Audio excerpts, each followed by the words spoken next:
Hello les Normands et les curieux de l'immobilier. Cette semaine, on prend un petit peu de hauteur ensemble pour l'actu IMO de la semaine, puisqu'on va s'intéresser à ce qui se passe juste derrière moi. La différence bien locale, bien rouennaise, entre la rive gauche et la rive droite, séparée par la Seine, bien évidemment. Et on va s'intéresser ensemble à l'impact sur le secteur immobilier et notamment le développement actuel de la rive gauche. Allez, venez, je vous explique tout ça.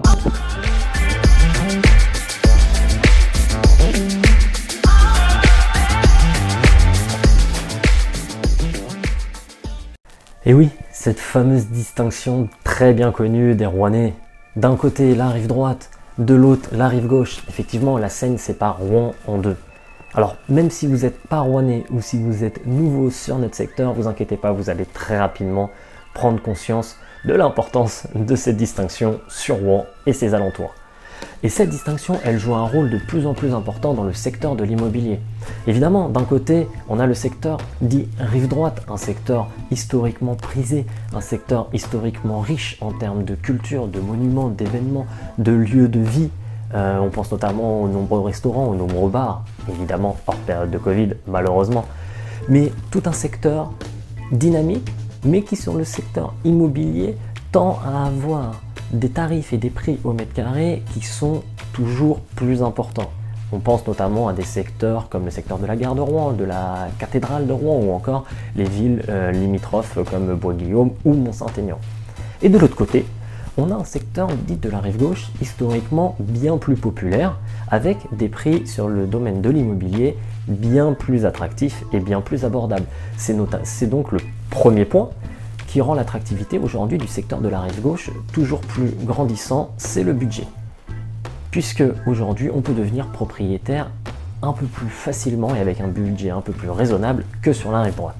Deuxième point, ça va être la superficie, puisque aujourd'hui, à budget équivalent, on se retrouve globalement avec des superficies bien plus importantes sur le secteur de la rive gauche que de la rive droite.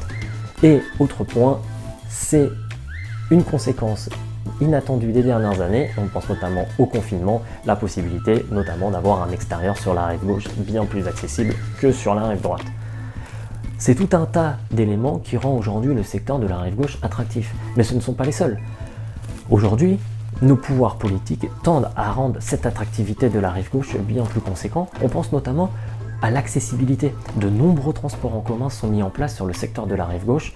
On pense au bus, au métro, au tram, mais chez nous on appelle ça le métro, pour rejoindre justement le centre-ville de Rouen facilement, rapidement. On a des villes aujourd'hui comme Sotteville-lès-Rouen, Saint-Étienne-du-Rouvray ou encore Grand-Quevilly et Petit-Quevilly qui sont super bien desservis pour rendre cette accessibilité sur la rive droite de Rouen et le centre-ville. Oui, parce qu'un autre point important dans cette distinction rive droite, rive gauche, c'est notamment les difficultés permanentes et qui ne sont pas prêtes de s'arrêter sur la circulation en centre-ville sur la rive droite, ce qui entraîne de nombreuses délocalisations, notamment sur la rive gauche. Et enfin, dans cette dynamique d'attractivité de la rive gauche, on a les projets qui sont en cours et qui vont voir le jour très prochainement pour toujours augmenter cette attractivité. On pense notamment à l'écoquartier Flaubert, qui va voir le jour dans quelques années. D'ailleurs, on en reviendra dans une prochaine Actu IMO sur cet écoquartier Flaubert. Mais ça va dynamiser encore une fois l'attractivité du secteur de la rive gauche. Et peut-être que dans les prochaines années, nous aurons aussi ce fameux projet de la gare rive gauche. Alors en tant que Rouennais, ça fait tellement longtemps qu'on nous en parle qu'on attend vraiment qu'elle arrive. Mais voilà, tout un tas d'éléments qui font aujourd'hui l'attractivité du secteur rive gauche, qui n'était peut-être pas le cas il y a une dizaine ou une quinzaine d'années, mais aujourd'hui, les choses évoluent et le marché de l'immobilier rouennais est hyper intéressant puisqu'il tend à évoluer et à casser un petit peu les codes. Et ça sera intéressant de suivre ensemble l'évolution dans les prochaines années du secteur de la rive gauche et voir si des personnes de la rive droite accepteront maintenant de passer la Seine et de trouver un autre cadre de vie sur la rive gauche. En attendant, on se retrouve très bientôt pour une prochaine Actu IMO et évidemment, prenez soin de vous. Ciao.